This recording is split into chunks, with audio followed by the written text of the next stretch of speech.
BJP. ദേശീയ അധ്യക്ഷൻ അമിത്ഷായുടെ മിന്നലാക്രമണത്തിൽ വലഞ്ഞിരിക്കുകയാണ് കോൺഗ്രസ് നേതാക്കൾ. അമിത്ഷായുടെ മിന്നലാക്രമണം കേന്ദ്രത്തിലെയും കേരളത്തിലെയും കോൺഗ്രസ് ക്യാമ്പുകളിൽ ഉണ്ടാക്കിയിരിക്കുന്ന ആഘാതം ചെറുതല്ല. അമിത്ഷായുടെ മിന്നലാക്രമണത്തിൽപ്പെട്ട് ആകെ കൺഫ്യൂഷനിലായിരിക്കുകയാണ് നേതാക്കൾ, കോൺഗ്രസ് നേതൃത്വം. രാഹുൽ ഗാന്ധി കേരളത്തിൽ പ്രചാരണം ശക്തമാക്കുന്നതിനിടെയാണ് സംസ്ഥാനത്തെ പ്രമുഖ നേതാവിനെ അമിത്ഷാ ബി.ജെ.പി. പാളയത്തിൽ എത്തിച്ചിരിക്കുന്നത്. ഒരു ചെറിയ ഇല ഇണങ്ങിയാൽ പോലും മുൻകൂട്ടി അറിയുന്ന നേതാക്കൾക്ക് പോലും കണ്ടെത്താനാകാത്തതായിരുന്നു അമിത്ഷായുടെ മിന്നലാക്രമണം. ഒരു പ്രമുഖ നേതാവ് ബി.ജെ.പിയിൽ ചേരുന്നുവെന്ന സന്ദേശം മാത്രമാണ് മാധ്യമപ്രവർത്തകർക്ക് പോലും ലഭിച്ചത്. അതാണ് അമിത്ഷാ, ബി.ജെ.പിയുടെ ബുദ്ധികേന്ദ്രം. ബി.ജെ.പി. പാളയത്തിലെത്തിയത് സോണിയാഗാന്ധിയുടെ വിശ്വസ്തനാണെന്നുള്ളതാണ് ഏറ്റവും എടുത്തു പറയേണ്ടത്.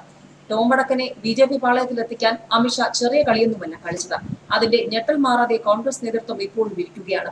സോണിയാഗാന്ധിയുടെയും നെഹ്റു കുടുംബത്തിന്റെയും മനസാക്ഷി സൂക്ഷിപ്പുകാരനായി അറിയപ്പെട്ടിരുന്ന ടോം വടക്കന്റെ ബി.ജെ.പി. പ്രവേശനം കേരളത്തിലെ കോൺഗ്രസിന് ചെറിയ ക്ഷീണമൊന്നുമല്ല നൽകിയത്.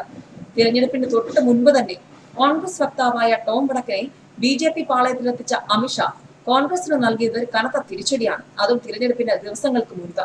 കേരളത്തിൽ വടക്കനെ ഇറക്കി മത്സരം കടുപ്പിക്കാനാകും അമിത്ഷായുടെ കണക്കുകൂട്ടൽ.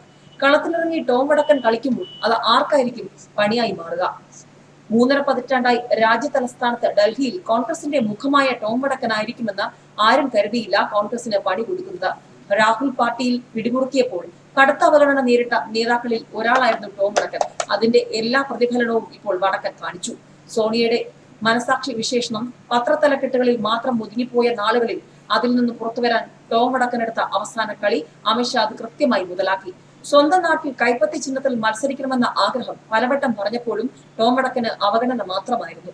സീറ്റ് കിട്ടുമെന്ന ഉറപ്പിന്മേൽ തൃശൂരിലെത്തിയ വടക്കന് കോൺഗ്രസ് ഓഫീസിൽ നിന്നും അപമാനം മുൻപ് നേരിട്ടതും രാജ്യം ചർച്ച ചെയ്തിട്ടുണ്ട്. ദീർഘകാലം കോൺഗ്രസിന്റെ അടുപ്പക്കാരനായിരുന്നിട്ട് കൂടി എം പി സ്ഥാനം അടക്കമുള്ള പദവികൾ ലഭിക്കാത്തത് കോൺഗ്രസിന് മാത്രമല്ല മറ്റ് രാഷ്ട്രീയ പാർട്ടികളിലുള്ള നേതാക്കന്മാരെ പോലും അത്ഭുതപ്പെടുത്തി.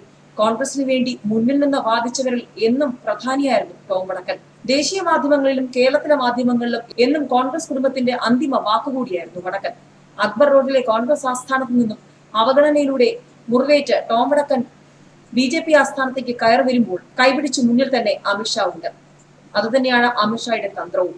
ഇനി ദേശീയതയുടെ വക്താവായി വടക്കൻ മാറും. ഒപ്പം ബി.ജെ.പിയുടെ അമിത്ഷായുടെ പ്രിയപ്പെട്ട നേതാവായി ടോം വടക്കൻ കാണുമ്പോൾ തൃശൂരിൽ കാണാൻ പോകുന്നത് പുതിയ പൂരക്കളി. ന്യൂസ് ഡെസ്ക് മലയാളി വാർത്ത.